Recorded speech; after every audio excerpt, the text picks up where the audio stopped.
Thank you, everyone. I think we're all here, and following up from our first sort of panel where we were discussing from a technology perspective and trying to understand what different use cases are coming up across public and private sectors. Uh, One thing that has come to the forefront, obviously, is to understand how regulation needs to also evolve to sort of ensure that what we're building goes on in a sustainable manner, ensuring transparency and true effectiveness that we want to achieve out of this new era of the metaverse and its applications, right? And in that regard, I think the next panel for today, we have some of the leading sort of viewpoints that we can put together probably today to sort of talk about this. And we want to discuss what to expect, right? Where we are today and going forward, what to expect in policy and regulation for NFTs and metaverses, just to be able to support this growth at the scale that and the rate of growth that we're trying to achieve, right? So I'll quickly take a couple of minutes to introduce our panel members. We have Huzefa, who's heading the Disruptive Technologies Practice Group at Nishith Desai Associates, more than a decade and a half long experience, and I think one of the leading groups that has done so much detailed work on the regulatory landscape for metaverse amongst a lot of other emerging technologies as well. So thank you, sir, for taking up the time. Would love to understand your perspective as well.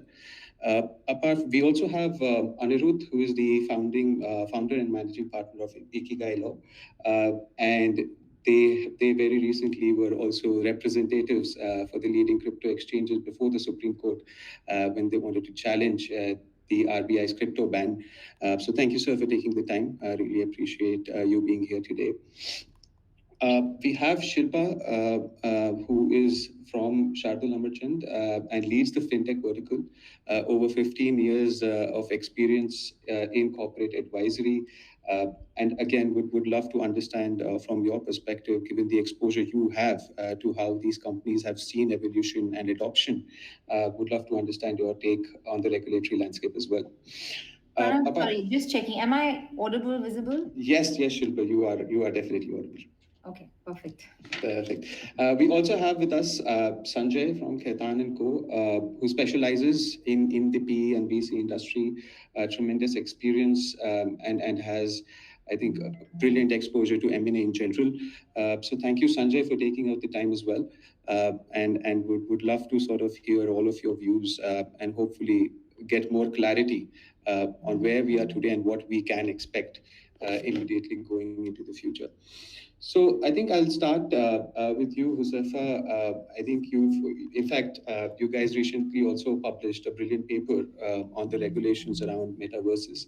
I mean, if you could just begin with helping us understand from a holistic viewpoint what you're seeing as the most pressing areas that need to be addressed today while we are looking at corporations trying to adapt that, right?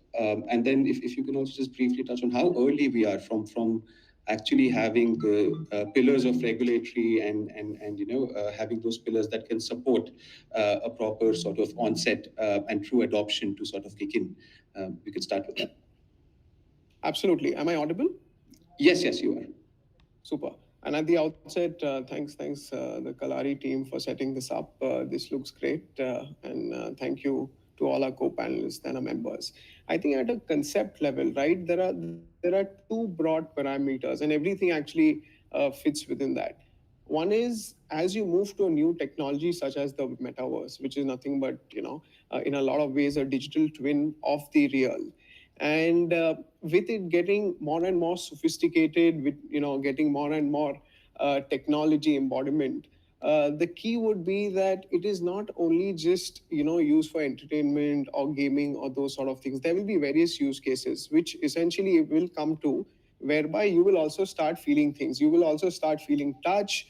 You will also have emotions because the AR, VR devices are going to get more and more sophisticated, and eventually they're going to be haptics. Haptics are nothing but sensory pods and nodes which are going to be connected to your body, and that's already happening in some parts of the world. There's a lot of R&D which is happening. So at a concept level, the way I look at it is that there has to be the recognition of user rights or protection of user rights, which is one bucket, and everything which kind of falls within that. And the second bucket at a concept level is platform accountability. And of course, there are various, discussions in terms of how do you monetize things within it, what will happen to the data, what are the issues of interoperability, so forth and so on. But let me spend a couple of minutes on,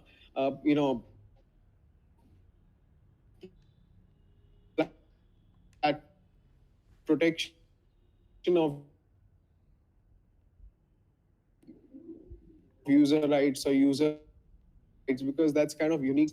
When we look at the digital world, slightly different. And when it comes to user rights, the protection is also very different. I'll give you a simple example, right? Today, when you look at a digital wrong or a digital harm, usually you relate it to some sort of hacking, some sort of lewd messages, some sort of videos which you don't want are digitally sent, and those sort of things. But in the metaverse, there is a high possibility that if you are having an immersive experience on the metaverse, with some sort of wearables on, with haptics, you may also be able to feel pain. You may also be able to feel hurt. And one of the topics which is kind of, been doing the rounds, and we've been, writing a lot on that, is how do you protect avatars?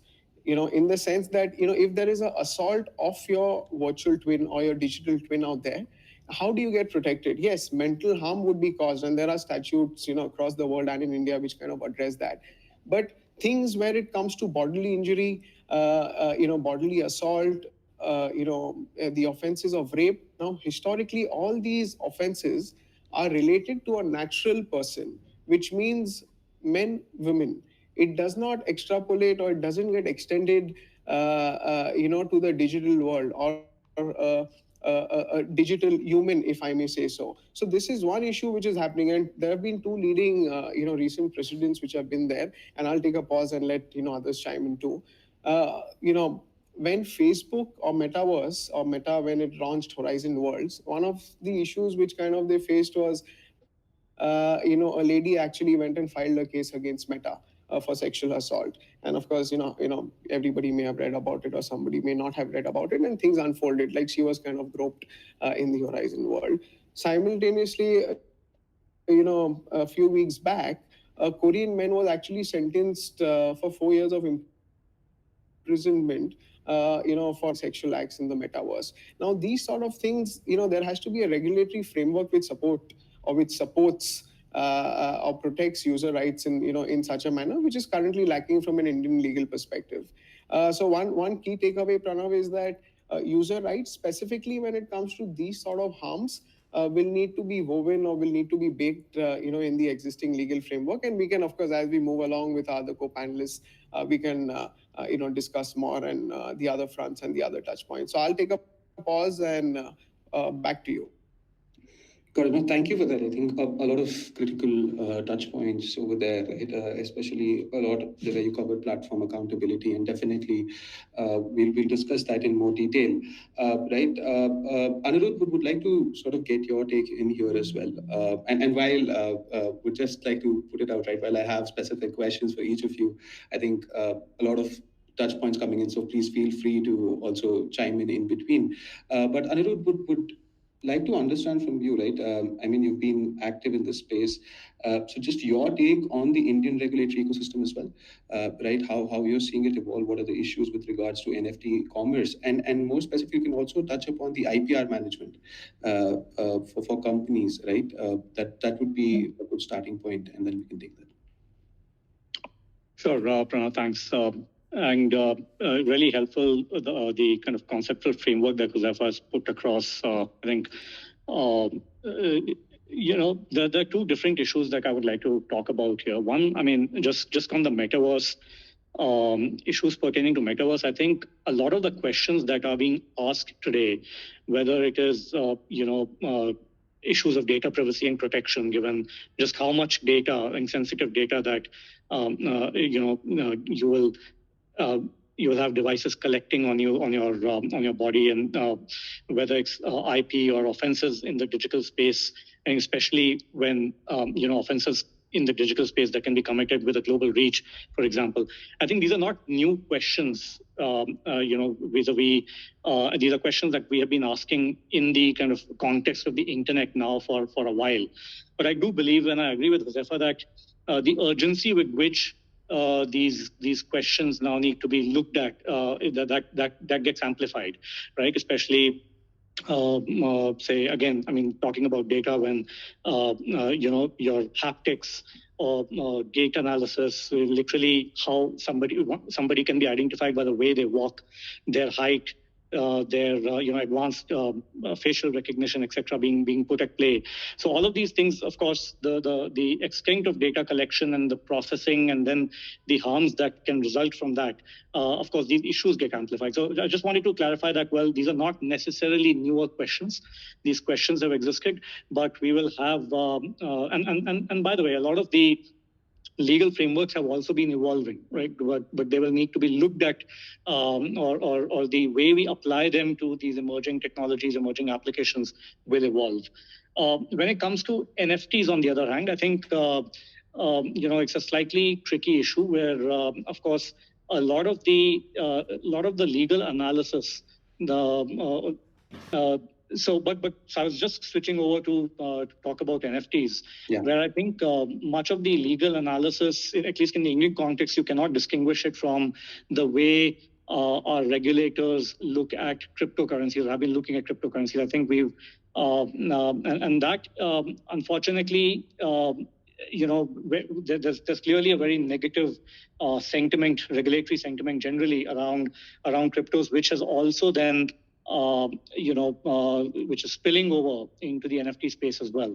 As a result of which, several clients that we work with very often, even though there may be, say, clarity on certain aspects of NFT businesses that you could very well undertake in India, I think the risk tolerance generally is at this point in time fairly low, and as a result, we are seeing a lot of ventures being structured in a manner that you kind of essentially keep a distance from the country, right? You incorporate outside and then figure out ways to kind of, or at least even if you incorporate in India, you essentially build out some kind of flexibility in the structure so that that business can eventually, if there's an adverse movement in law, then that business can be moved offshore. So I think the NFT space, unfortunately, from a regulatory perspective, still remains fairly muddy. Got it. No, thank you for that, Anirudh. I think very interesting take there, right? And while you're talking about platform accountability and the various issues we're seeing, right? I'd also like to get Shilpa in on one more aspect on this, right? Where I think, Shilpa, if you can just help us understand. I mean, globally, we're seeing different geographies either move towards a more centralized or a decentralized a centralized or a more decentralized sort of framework when it comes to transactions, right? There are certain geographies where it's still more centralized how cryptocurrencies are working or how transactions are working. In India, we still don't have a very clear crypto policy, right?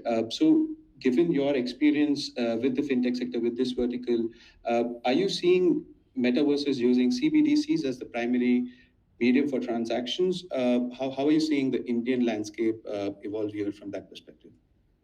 So Pranav, great question. Also very timely because the RBI just last week came out with its concept note on CBDC. But let me step back, and just layer on to what Huzefa and Anirudh have said. So, I do think the three sort of key issues in the metaverse today are, what I call the 3 Ps, which is effectively property, ownership of property. The second is privacy, and the third is payments. I mean, and all three are sort of connected in some way, right? I mean, effectively, the metaverse will, and we're seeing that already, sort of the ability to buy and sell, property and assets, whether it's NFTs or real estate. And you need a reliable sort of payments infrastructure and payments ecosystem to allow that sort of ecosystem to survive in the metaverse. And privacy is linked to the amount of data that's collected. And one of the key elements of any payments transaction is how to authenticate the payer. And I think we're going to sort of increasingly see, biometrics, whether it's sort of voice, whether it's sort of, iris or other forms of sensitive data being used as a method to authenticate, payment transactions in the metaverse. So all three are sort of very linked. And I'm going to focus on the payments aspect. I think for sort of the economy or the meta economy to really thrive, you do need a reliable sort of payments infrastructure. Now, the three options really for payments in the metaverse could be: one is crypto, which I think so far has been the preferred way of payment transactions, just because it's sort of on the blockchain, it's easy to integrate with the platform. The second is, sort of real world payment instruments, whether it's bank accounts, your credit cards, your debit cards, and we're seeing that as well. I mean, you can today buy NFTs using real world payment instruments. And the third is, of course, the CBDC. I'm going to spend sort of 30 seconds on each of them. So crypto, while today we're seeing it as the preferred method because of sort of the ease with which it integrates with blockchain-enabled technologies, the fact that you have intermediaries and offering wallets, etc. It is the preferred sort of payment instrument. But in India particularly, I think this is going to be more and more sort of problematic. One is the RBI has made it very clear they are not comfortable with crypto as a form of currency, right, or legal tender. And as a result of that, I think even though there is no law today that prohibits the use of crypto, I mean, there's a lot of talk on a regulation, but there's no clarity on when that's coming, and it's likely to regulate crypto basis use cases, but I think very unlikely it's going to be allowed or recognized as a form of currency. And the other sort of inherent, I think, challenges with crypto, one is just the fluctuation in terms of price and volatility, the fact that there's a lack of licensed intermediaries. I mean, today when I'm transferring money from my bank account or a wallet, I know at the back end that settlement will actually happen. But in a crypto wallet, I think because it's not licensed, there's some risk around the intermediaries that are operating in this space. So it's not a completely secure environment for consumers. So for all of these reasons, crypto is not, I don't think it is today, and it will be going forward a sort of reliable way for payments. That leaves us with the real world payment instruments. The issue again there is to sort of make it completely interoperable, to make the real world payments architecture and infrastructure interoperable with the infrastructure and digital payments architecture that's on the metaverse. So ideally, for that to really take off, you need to have the ability to sort of cash in, cash out. As a consumer, I would like to, if I have sort of a digital wallet on the metaverse, I would like to be able to then sort of access that cash tomorrow in the real world, right? And I think that is going to be a challenge, because today we don't have intermediaries. I mean, it's happening, but today you don't have intermediaries operating seamlessly in the real world and in the meta world. And in some sense, the architecture is difficult to make seamless as well. So that leaves us with the CBDC. And I think the CBDC is very well positioned to be the preferred sort of payment instrument. One is it's a completely digital form of currency. The second is it's sovereign backed. It's recognized as legal tender.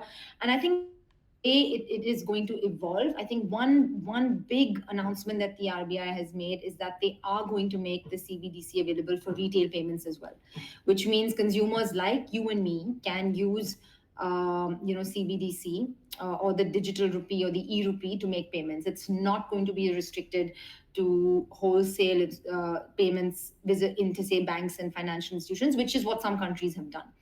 So I think the CBDC, when it is eventually launched, will be sort of very well positioned to be the preferred form of making payments in the metaverse. We still are, I would say, even though, there has been, the government did announce by 2023, there will be the launch. I think it's very early. I think we still are at least 2 years away from the CBDC being available for retail use by consumers like you and me. But once that launch sort of does take place, I think it's completely digital. I think the infrastructure will be interoperable with real world, sort of currency as well. So I think that it takes care of that challenge. And I think that the RBI is still thinking through the technology on which the CBDC will run, but whether it's a private blockchain or whether it's a private centralized sort of payment ecosystem, there will be technology, I think, that is easily integratable with with payments ecosystems on the metaverse. So to answer your question, yes, Pranav, I think we're not there yet, but I think going forward, the CBDC is definitely going to be, I think, the preferred instrument for the payments ecosystem on the metaverse. I think one big regulatory challenge, and this is something governments across the world are struggling with, is the metaverse has no boundaries, so no geographical boundaries. So for a country like India, where we don't have full capital account convertibility and there are foreign exchange regulations, I think that is a big challenge in terms of how do you know who you're interacting with, what jurisdiction that sort of counterparty is from. So I think all of these are challenges that will be built into the CBDC sort of framework once it's launched, and there will be sort of rules around payments, and cross-border payments. I think is one big area where we can expect a lot of innovation. So that again will enable not just sort of payments domestically, but even cross-border linked on the CBDC network. So in a nutshell, I think crypto not going forward, given the environment in India, I don't see it as sort of becoming a form of currency. It's going to be CBDC. That's my sense. Got it. No, thank you so much for that, Shilpa. Sanjay would like to just get you in quickly, right? Because we've been talking about these various verticals and just to sum it up, as Shilpa said, right? Property, privacy, and payments. But want to also bring in the startups here, right, Sanjay? So I mean, you've had such a lot of experience working with startups as well. In today's landscape, right? How do you see startups, and what would be your sort of advice to a founder building in this landscape about the uncertainty, about how to tackle or sort of stick through the regulatory challenges while building and developing solutions for these markets? Won't give any advice here, but I'll come to this first. But I think what Shilpa said. Can I add two more P's? Definitely. Please, as I said, please. I think the two more P's to the three P's are penalty and punishment, which people are looking at, and it ties in well with what Huzefa also said. It's metaverse is actually just a twin of what we are doing here, and at some point, everything that we do here is going to find some place in the metaverse. So all of that we naturally grapple with on a daily basis is going to find place there. I think payments is the most important piece here, because payment is also, making it the crypto related party, right? If I can call NFT that. If NFT were a movie character, it would be Shah Rukh Khan from My Name is Khan and say, my name is NFT, I'm not a cryptocurrency, guys. Please don't punish me just for being on the chain. Because unfortunately, it has become a situation where people directly, regulators in particular, link it to that, and that has a negative air today in India at least. It'll take some time, and I agree with Shilpa, we are not there yet. As mainstream payments product, I don't think we will have anything on those lines other than CBDC. So I think we need to sort of, one advice to people who are building new products today would be to keep this aspect in mind. Second aspect to keep in mind is that any regulatory interrogation, investigation, inquiry is always aimed at finding two key parts. A, whether anything at a very fundamental level is being done wrongly. Case in point is our ED investigations in AML.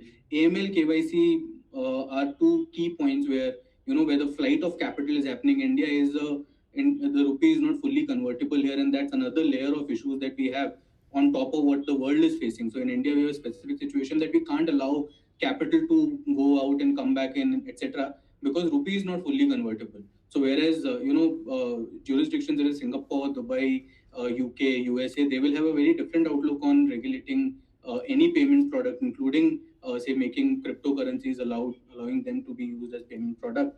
India cannot follow the same suit. India is more closed in that sense. So I think that is a key differentiator that any person building a product in NFT space or metaverse space should keep in mind, because currently, because of the on-chain ease, it is very easy to deal with cryptos, right? And that's how all NFTs are sort of seeing cryptos or any on-chain product being used as a payment tool, right? Now, how do you differentiate yourself if you want to be in India, operate for Indian audience from India? And like Anirudh said, a lot of people are now thinking of operating from outside India, and they are compelled to do so because of all these issues. How do you? I think that's one piece to sort of tackle with. I hope CBDC is the answer to that. I hope that one can build a product which ties in seamlessly with CBDC. We are still, I think, a year away from that becoming mainstream. The other thing to keep in mind is tax. And an interesting piece for any product developer, any entrepreneur here, is to follow how globally tax regimes have followed. I'll give you an example. When Uber first launched in India, or whenever any new tech is launched, it is adopted for various means, right? The first law to come on shared cabs was not a regulatory or any cab aggregator licenses. Those laws on the first law that came was back in the day service tax, pre GST, because and the same we are seeing in this space as well. If you have noticed, right, there is a specific direct tax. GST discussions are happening. I think one should allow themselves the time to think how the authorities will look at my product. Where is the product sort of tying in with the existing regulatory framework, and how will I defend myself if a question comes? I think these three are key questions I see, and I'm sure the other panelists would also be seeing this, that people design their product first, and then they come to one of us that, look, this is the product, and we are going to launch it in 15 days time. Can you bless it? Now, there's no way to bless it. I think this thinking should go right in the first instance when you're thinking of the product design, fund flow, transaction flow, and then you decide your space, your audience, and jurisdiction where you want to be operating. Got it. No, thank you for that, Sanjay. Thanks a lot. But in the interest of time, I just want to open this up because I think a lot of interesting points from each of you on very different on different perspectives and different areas of focus, if I may, right, that need to be resolved to sort of enable this ecosystem. But if we can combine these with sort of closing statements on what you see as critical aspects on any of these verticals, I think we can start with you, Huzefa. Anything you have to add or on these points as well? Yeah, I think just in the interest of time, just kind of tying one important chain which we haven't discussed is interoperability. And when I say interoperability, it's not only linked to payments, data, or rights, right? I think, again, I'm looking at it more at a concept level. When this technology is going to develop, which is the metaverse, it could be the finverse, it could be the omniverse, whatever you call it in, there are going to be various platforms.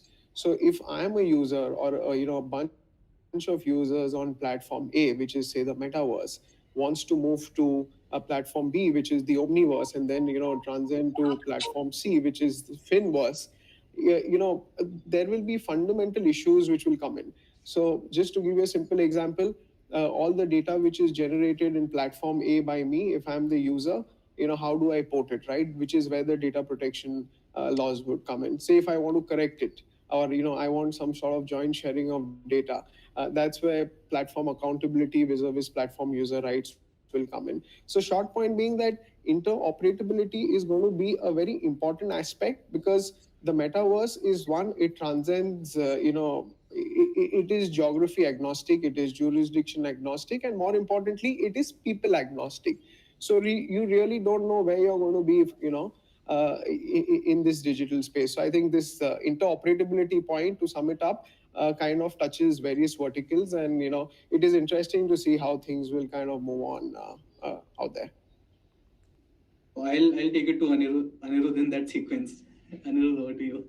Sure, thanks. So I think India is not necessarily unique in the sense that given our regulatory frameworks around NFTs and cryptos generally is today underformed. It is still evolving, and this is pretty much the case in most jurisdictions around the world, even jurisdictions that have made more progress than others.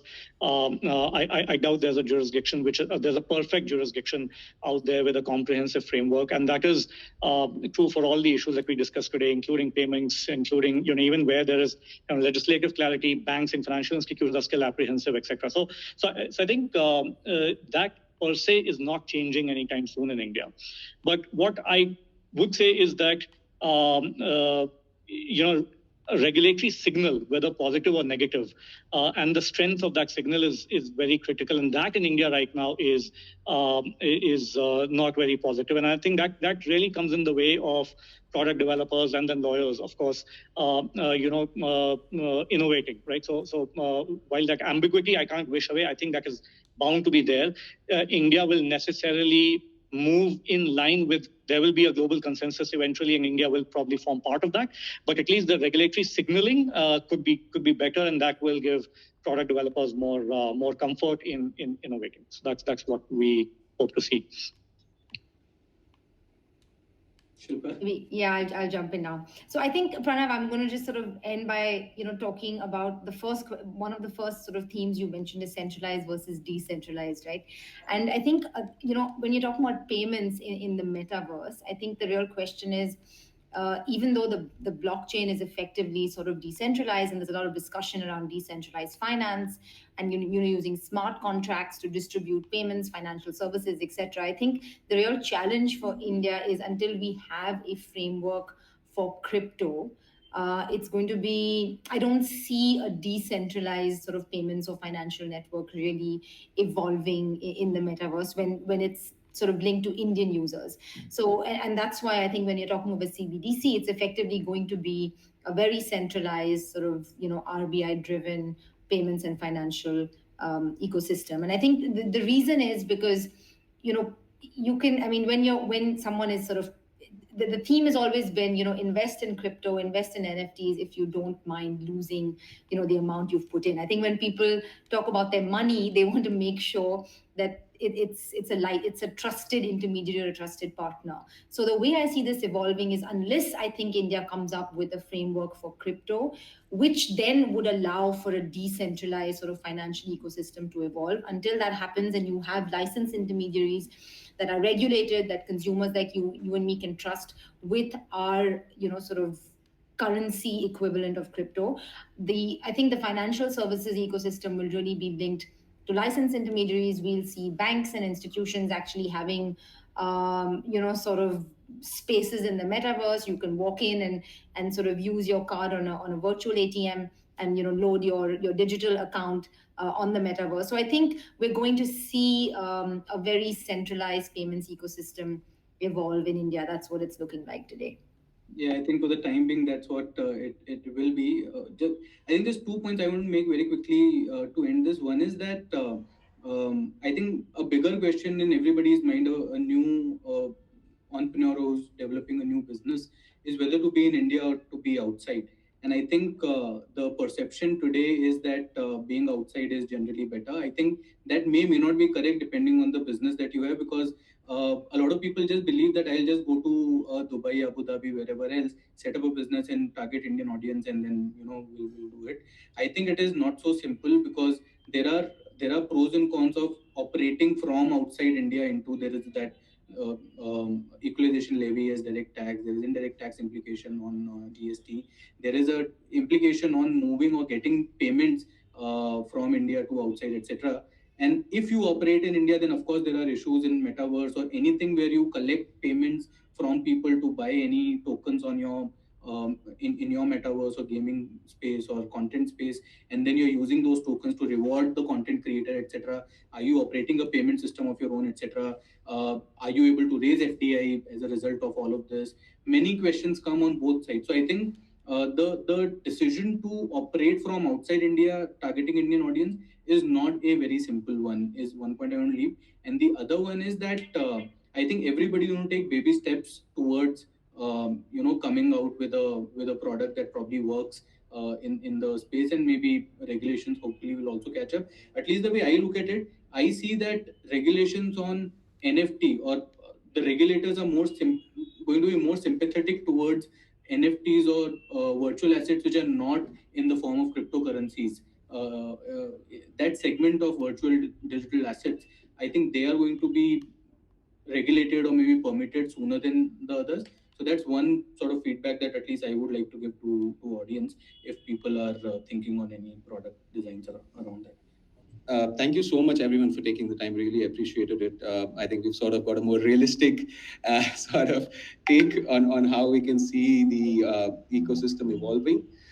right? So thank you so much for taking the time. If you guys are around, would definitely encourage people from the audience to sort of definitely see if you can get more thoughts from our panelists, right? And your takes. I know Umang from the crowd had a question. Umang, I'm so sorry, I've lost your question. I will wait for 10 seconds more if you can re-drop that question on the chat. We will take that. Otherwise, we can move on to the next section. Yeah, I can see Umang's question. I have a question for the panelists. Yes. I just wanted to understand the FEMA aspect of. So I'll read it aloud for the benefit of panelists. I have a question for the panel. Just wanted to understand the FEMA aspects of the NFT trading and ponder upon the debate of whether an NFT would be considered as a good or service for the purposes of taxation. I am unable to access my microphone. Would be great if you could provide insights on the same. Should I? Please go ahead. Yeah, why? And we can chime in, Sanjay. Yeah, I think the second part first. I think in all likelihood it is going to be categorized as goods for tax, and tax has two parts. One is direct and indirect. I think there are deliberations going on at the GST Council on how to go about it, and I think the consensus generally is, from what I understand, is that it will be categorized as virtual good, and I don't know what category of taxation will there be, and which is, like I said, I think tax is the first piece which is expected to come in terms of regulation, because that gives at least revenue is starting to flow, and the rest of the things can be taken care of later. So that is, there is also a direct tax angle to it, and that is more on the persons who are trading and the holding that they have, whether and that is already there in this year's budget that has come. In both cases, I don't think it is looked at as service as of now. The question is whether certain parts of NFTs, which are allowing you to access some product, or so if suppose there's an NFT which is like an entry ticket where you just watch a content, right? Or you are able to say participate in a race which is telecasted by one of the, say, tire companies or car manufacturers, etc. You are entering a metaverse using that NFT, and it is actually a ticket to sort of use something. So in that case, it is no better than, say, your Netflix password that allows you to watch a movie. And to that extent, whether it is a service, and I think everything results of, or everything is linked to using it as a thing that you can trade in and receive more money, right? And I think that is a distinguishing factor. There is a strong argument on the second part where it is just an entry ticket, etc., and therefore but in a lot of cases from tax perspective, I think those entry tickets have also been like recharge vouchers, and there are enough case laws, and although I'm not a tax expert, I must clarify, but there are enough cases when those entry tickets of some sort have, when they're traded, when they are sold, they are subject to GST and tax. So most likely it is going to be good, except if you are able to carve out a clear case that this is just an entry piece which you are not trading, and therefore it is only a service, or it is a way to avail service. On the FEMA one, it is a very complicated piece. I doubt we'll be able to do justice to this question here. Suffice it to say, from my perspective, that there are, like I said, India has Indian rupee is semi-convertible. It is not fully convertible into foreign currency, and therefore there are purposes for which you can convert Indian rupee. The current account, capital account. Current account is where you go for education, healthcare, travel, etc. You can use certain amount of cash. You can't buy real estate, you can't buy shares except for certain permitted categories in permitted way, etc.